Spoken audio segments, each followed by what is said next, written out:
Next question, the member for Kitchener-Conestoga. Thank you very much, Mr. Speaker, and my question is for the Solicitor General. And I first want to take a minute and thank the courageous and dedicated police officers from the Waterloo Region Police Service. Every day, these men and women put their lives on the line for our community, not only in Waterloo Region, but across the province. So, Minister, just recently, Waterloo Region Police Chief Mark Crowell stated that his officers respond to a minimum of 3,000 mental health calls annually. According to a report by Waterloo Region Police, their officers attend about 9 to 10 mental health calls and 5 to 6 attempted suicides each day. These calls represent complex issues, Mr. Speaker, and our officers need the appropriate tools to support and address them. So, through you to the Minister, what is our government doing to help our officers appropriately respond to these types of calls? Good question. The Solicitor General. Well, thank you, Mr. Speaker, and I'd like to thank my friend, our member from Kitchener-Conestoga, for his excellent question. Our government has revamped training for police who are now better prepared to identify situations where people are in a mental distress. And I want to highlight and showcase the Ontario Police College in Elmer, Ontario, a place that does extensive training for over 1,500 amazing cadets that will graduate this year to keep Ontario safe. And we're not stopping there.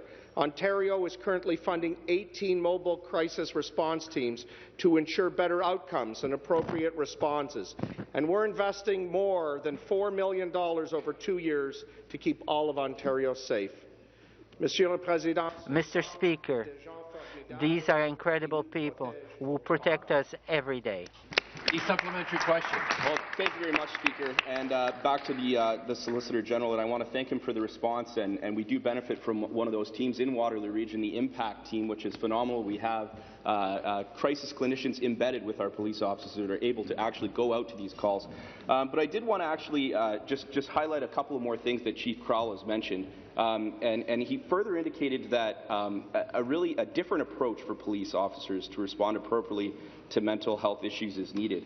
And he stated, and this is Chief Crowell, if we can find any way to offboard the call to alternative responses, whether it be a non-police response or a follow-up from a mental health professional, and that's the direction that we really want to go. So the Chief also stated there's still room for improvement. With the police service aiming for greater alternative service deliveries. So through you again, Mr. Speaker, how is our government supporting our frontline officers in responding to the increasing number of mental health-related calls? Solicitor General.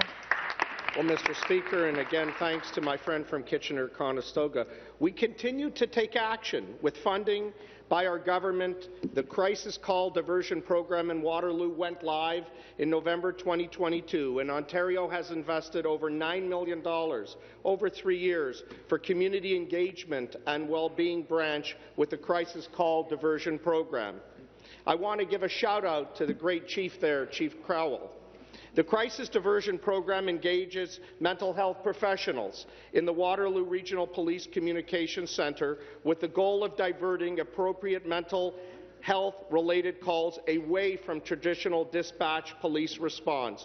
Waterloo Regional Police Service is a leader in addressing mental health through the lens of public safety, and we are grateful for their partnership in this issue.